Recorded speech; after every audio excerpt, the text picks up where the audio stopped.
Hello and welcome to a review of the Lego Town Patriot Jet. This is a set from 1996. It is part of the Town line, as I said before, and I think it's super cool.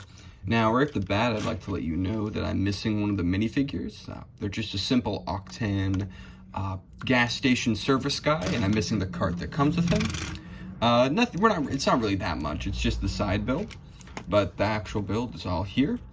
And there are a few things that scream out about this build, but I'll mention that in a second. The minifigure from the set that I do have is the pilot, right here, who has an interesting design. They have a very patriotic looking jacket with red, white, and blue, and printed stars on the helmet.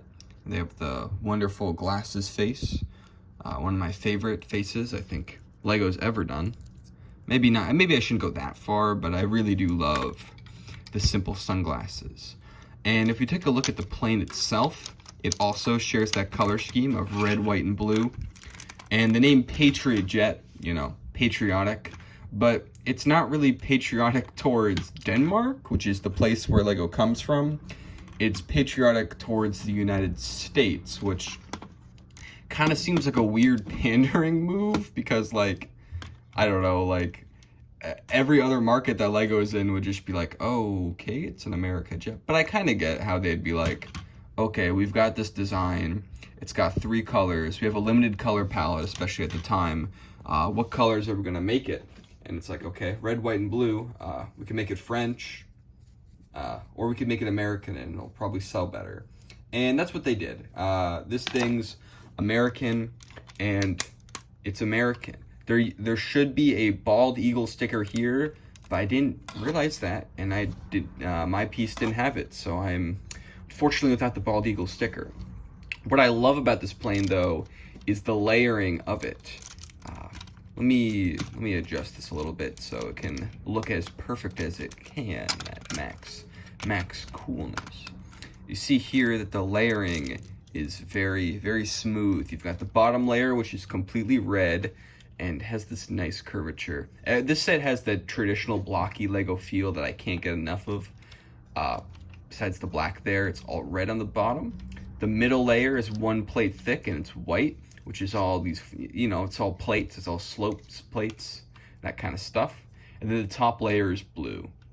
And the blue doesn't really have as the same kind of cohesion as the red and the white do, but it still looks quite good, and it does a lot with what little parts they had. I feel like they use like every different type of slope brick you could have used at the time. Like, you've got the cockpit piece, you've got this strange piece, you've got this weird piece. I guess I can just say every piece is weird, but they make the most out of the parts at the time, and I think it looks quite lovely. It actually has some landing gear down here, along with these lights that are kind of finicky. The landing gear is this very interesting how they're actually 2 different pieces. Sorry if that wasn't focused. They're actually 2 different pieces. This one is already attached, while this one is a Lego wheel that you'd see in like a smaller car, but used for a plane.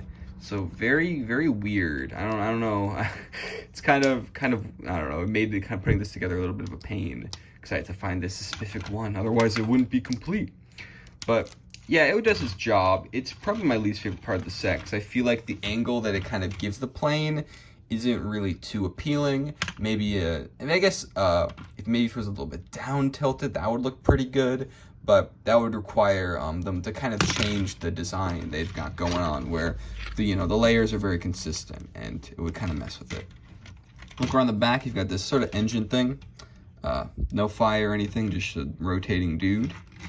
And one thing I want to say about these wings is I've always found these kind of pieces very weird, where they have such specific dimensions, and they're not very compatible, because that's not really is that? I mean, maybe it's compatible.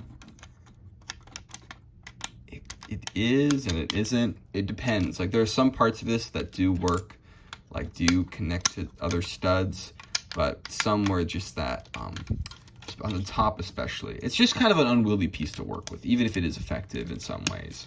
Kind of similar to this piece, where there are parts of it that are like blocked off that make it hard to attach studs. This is more what I meant, where it's just like, yeah, this piece has to be used, these dimensions, and that's very limiting.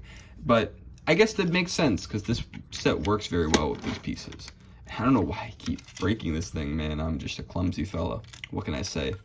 But yeah, that's something of note. And the reason I note these wings is because these little blue pieces, these sort of handles, they're not in the set picture. They're only in the instructions. So that's a pretty interesting example of Lego making a manual that doesn't match the actual toy. Slightly different, you know, nothing too crazy.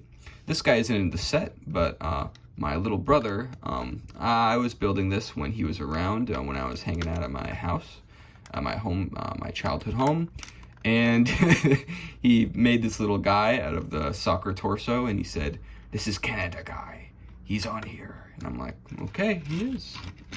Look, I just love the way this thing's built up.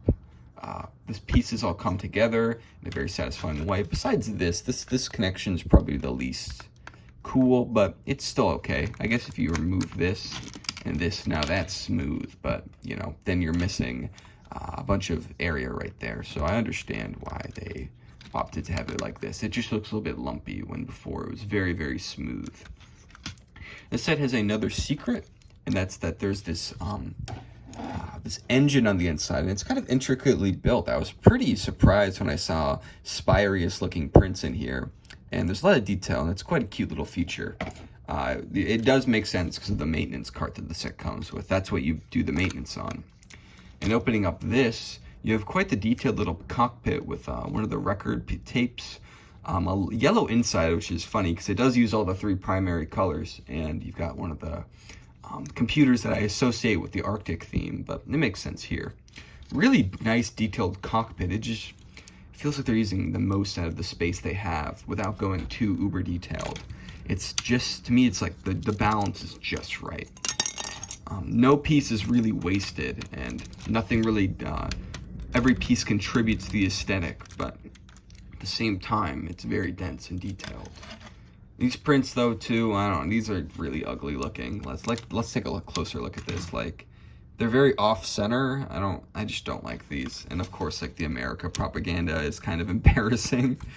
I mean, to be fair, without the sticker there, and if you make this, just get rid of the print, you could say this is a French flag, because the red, white, and blue is the American flag, but so maybe if you're looking at like this, the color scheme is more American, but in France, it's bleu, blanc, rouge, or blue, white, red, and hey, blue, white, red, so you never know. Could be a French plane.